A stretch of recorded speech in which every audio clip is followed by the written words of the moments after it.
છત નથી આપી. પણ માં અને લક્ષ્મીનારાયણ દેવની કૃપા હોય ને તો જ દીકરીને ખુલ્લા વગડાની અંદર કોઈ અંદરથી ડર ન હોય. બીજી મારે તમને વાત કરવી છે કે બેન કેવી હોય. આની વાત જ્યારે મારે તમને કરવી છે ને ત્યારે ઘણી વખત આ પ્રશ્નો, મામેરાના પ્રશ્નો અત્યારે લગભગ બધા જ ઘરની અંદર આવતા હોય. અત્યારે શિક્ષણના અને માંદગીના પ્રશ્નો નથી ને એટલા મામેરાના પ્રશ્નો છે. એક કુટુંબની અંદર એક નજીકની અંદર પેલો દીકરો પરણે અને ભાઈને ત્યાં સદ્ધરતા એટલે 21 લાખ રૂપિયા રોકડા લઈને એ હુંડલાની અંદર મામેરું ભરવા માટે આવે. એના પણ હું સાક્ષી રહી છું. જિંદગીમાં પહેલી વખત 21 લાખ રૂપિયા રોકડા અને એ મામેરામાં આપતા મેં પહેલી વખત જોયેલા. અને એના પછી પોતાને બીજું જ્યારે પ્રસંગ આવે ત્યારે બીજાની અંદર પણ બેન એવું કે ભાઈ જોજો, પહેલી વખત તું 21 લાખ લઈને ઊભો હતો એટલે આ વખતે થોડીક ઇજ્જત ન જાય, આવું તું થોડુંક કરજે. અને ભાઈને બરાબર મંદી આંબી ગયેલી, બરાબર કોરોના આંબી ગયેલો, બરાબર માંદગી આંબી ગયેલી કે જેના કારણે એની પાસે જે પણ હતું ને બધું વેચાઈ ગયેલું. પોતાના પત્નીએ જે પહેરેલી કાનની બુટીક નાકનો દાણો હતો ને એ પણ ખોટું હતું. તેમ છતાંય બેનનું માન રાખવા માટે 18 લાખ રૂપિયા એ ટોપલામાં ભરીને લાવે છે. સાહેબ 6.5 તોલાનો હાર બનાવીને એના ભાભી એના નણંદને પહેરાવવા માટે લાવે છે. મોઢું હાવ પડી ગયું હોય કારણ કે 4% વ્યાજે એ પૈસા ગોતા હોય ને બેનનું મામેરું ભરવા માટે આવ્યા હોય. અને તે દિવસે જોગાનું જોગ અમે એ પ્રસંગની અંદર ઉપસ્થિત, અમને ખબર આ વાતની કે મામેરું આવી રીતે ભરાય છે, પણ ક્યાંક શરમ સમાજની એને લાગતી હોય એટલા માટે ભાઈને 4% લાખે ક્યાંકથી ગોતવા પડતા હોય.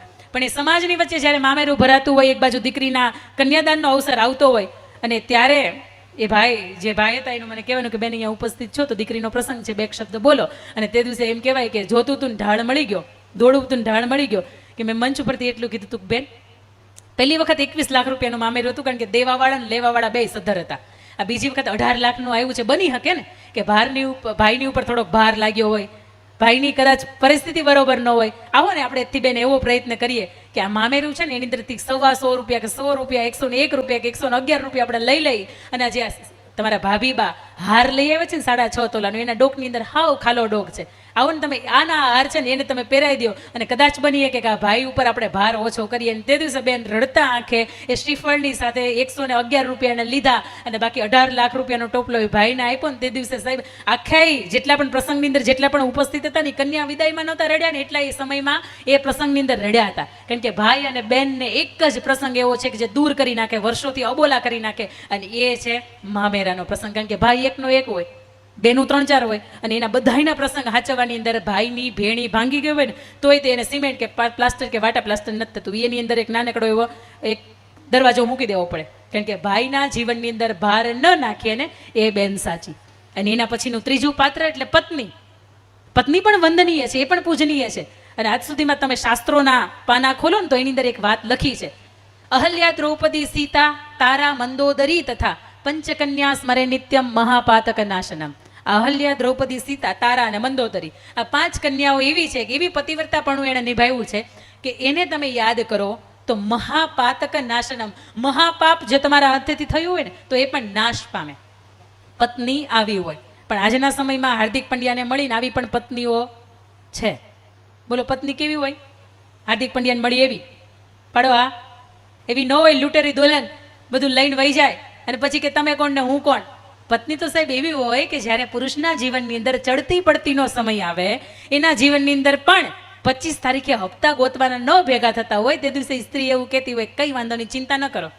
જેમ જ્યારે નોટબંધી થઈ અને મેં હાચવી રાખ્યા હતા અને એમાંથી જે ઘર આવેલું હતું, આવી મારી પાસે નાની નાની તમે જ આપેલી રકમ છે એ પડી છે, અથવા તમારી પોતાની જાતે કમાયેલી રકમ છે ને એ પડી છે, તમે ચિંતા ન કરો. આ મંદીના સમયમાંથી જ્યારે પસાર આખું વિશ્વ થઈ રહ્યું છે, મેં ગુજરાત કરીને ખાસ આપણો પ્રદેશ આ મંદીમાંથી પસાર થઈ રહ્યું છે, ત્યારે તમે ચિંતા ન કરો. આ ગળામાં પહેરેલું 5 તોલા મંગળસૂત્ર છે ને એ તમારા જ નામનું છે. તમે નહીં હોય તો કોના નામનું પહેરશું? કદાચ એને પણ જો તમારી જરૂર પડે ને તો તમે એને બેંકના લોકરમાં મૂકી આવો. પણ અત્યારે તમારો સાથ આપવો, તમારો હોંકારો દેવો ને એ મારી પહેલી ફરજ છે સાહેબ. તમારે માંગણે જો ઘરની સ્ત્રી, ઘરની વહુવારું પત્ની આવી હોય ને તો એને પત્નીનો દરજ્જો આપી શકાય. બાકી પત્ની બપોરથી 2 થી 5 ની રીલ્સ જોઈ જોઈને એવું કહેતી હોય કે અહીંયા સારું મળે ને અહીંયા સસ્તું મળે, એની અંદર એના 2 હાથ ભેગા નથી થતા. અને બીજું ખાસ મારે તમને કહેવું છે કે એ મારા વહાલા ભાઈઓ, એને એમ થાય કે મહિલા ઉત્કર્ષની અંદર અમારું કેમ ન કીધું, પણ એ હારે છે, થાકે છે અને નિરાંતનો શ્વાસ લેવા માટે આવે છે ને. દુનિયાથી થાકેલા હોય ને ઘેર આવે, પણ બોલો ઘેરેથી થાકેલા હોય ક્યાં જાય? પછી પાનના ગલ્લે જાય ને આપણને પોસાય નહીં. એટલે આ પુરુષને હસતો રાખવો, એને ખીલતો રાખવો, એને ખુલતો રાખવો, એ થાકે નહીં ને બસ એવો પ્રયત્ન રાખવો. એક પત્ની તરીકે જો તમારો સાથ હોય, સહકાર હોય ને તો જ એ આગળ જઈ શકે. એક નાનકડો મારે પત્ની કેવી હોય ને એની વાતની અહીંયાથી પ્રસ્તુતિ કરવી છે કે વાગડ પ્રદેશ, વાગડની વઢિયારણ સાસુ દોયેલી, આવો શબ્દ તમે મેં સાંભળ્યો છે. આ ગીત આપણે સાંભળ્યું છે લોક સાહિત્યની ભાષામાં. એક દીકરી છે એ પરણીને સાસરે આવે, સાસરો જ્યારે આવે ત્યારે 8-10 મહિનાનો પોતાનો ભાઈ હોય, એ નાનકડો હોય, અને જ્યારે સાસરે આવે પછી સાસુબા એટલા બધા કંટા મળ્યા હોય કે સાસુબા એના પિયરની અંદર જવા ન દે. અને દીકરી ઘણી વખત 2-4 વખત એવું કહે કે મારા ભાઈને રમાડવા માટે જવું છે, પણ જવા ન દે. દીકરીના બાપુ છે એ નાનેથી જ એક્સપાયર થઈ ગયા હોય, પોતાનો ભાઈ નાનો હોય ને મા અને એનો દીકરો છે એ બે ઘરમાં રહેતા હોય. એવું કહેવાય કે ઉદરે રહેતા બાપ ગયો અરે મરણ તામુઈ માં, ઘણ વીતશે હજી ઘણાય પડશે ઘા. જે ઉત્તરની અંદર હોય ને બાપ જતો રહે અને જન્મતા માં વહી જાય તો એ દીકરાઓની માથે શું વીતે છે ને દીકરાઓને ખબર હોય. પણ એ ભાઈ થોડો થોડો કરતો મોટો થાય, 18-20 વર્ષનો થાય, અને એની માં એવું કહે કે હવે આ બેન આ ગામની અંદર સાસરે છે, તું ભાઈ એમ કર તું ત્યાં જા અને બેનને તેડું કરી લાવ ને એને કહે છે કે મારા લગ્ન આવ્યા છે ને હવે તારે આવવું પડશે. એ ભાઈ છે એ ઠેકાણું ગોતતો ગોતતો બરોબર ગામને પાદર આવે છે, અને ગામને પાદર આવીને એવું કહે છે કે ફલાણા ભાઈનું ઘર આ બાજુ. અને દીકરી છે પોતાના દેરાણી જેઠાણી પોતાના નણંદબાની સાથે પાણી ભરવા માટે ગઈ હોય. હળવેકથી જુએ છે કે તો ક્યાંક મને મારો પોતીકો અવાજ લાગે છે. આ સાસરિયાની અંદર પોતીકો અવાજ કોનો હોઈ શકે? હળવેકથી પોતાની લાજ ખોલીને જુએ છે તો એના ચહેરો, એના ચહેરાની નમણાશ, એનો બોલીનો પડકારો બધો જ ક્યાંક પોતાના મા બાપ જેવો લાગે છે. એટલે એને પૂછે છે કે ભાઈ તારું નામ શું, તારું ગામ શું? બરોબર, એને નામ ને ગામનું ઠેકાણું આપે છે. એટલે એના નણંદબા સાથે હોય એને એવું કે અમારો ભાઈ છે, એને આપણું ઠેકાણું બતાવો. ભાઈ ને બધા જ ઘરે આવે છે. થોડીક વાર થાય છે, આગતા સ્વાગતા પછી એ દીકરી છે, દીકરાની વહુ છે, એ સાસુબાને એવું કહે છે કે બા મારો ભાઈ વર્ષો પછી આવ્યો છે, હું એને મળી શકું? અને ત્યારે સાસુબાની લાજ કાઢવી પડતી. તમે હું અત્યારે એટલે જેમ છે કે કપડાં બપડા ચેન્જ કરીને ઊંચી હિલની સેન્ડલ પહેરીને પર્સ બર્સ લઈને જેમ ત્યારે નીકળી પડીએ છીએ, મમ્મીને એમ કહી છે ને કે હા જેમ જમીન આવીશું આવું ન હાલતું. આ જ ઈ પ્રદેશ છે કે સાસુબાને કહીને જવું પડતું, કે રજા લઈને જવી પડતી એની. અને ત્યારે સાસુબાને એવું કહે છે થોડીક વાર માટે એની સાથે હું બેસું. સાસુબા રજા આપે છે, પોતે ભાઈ બેન બેસીને વાતો કરતા હોય.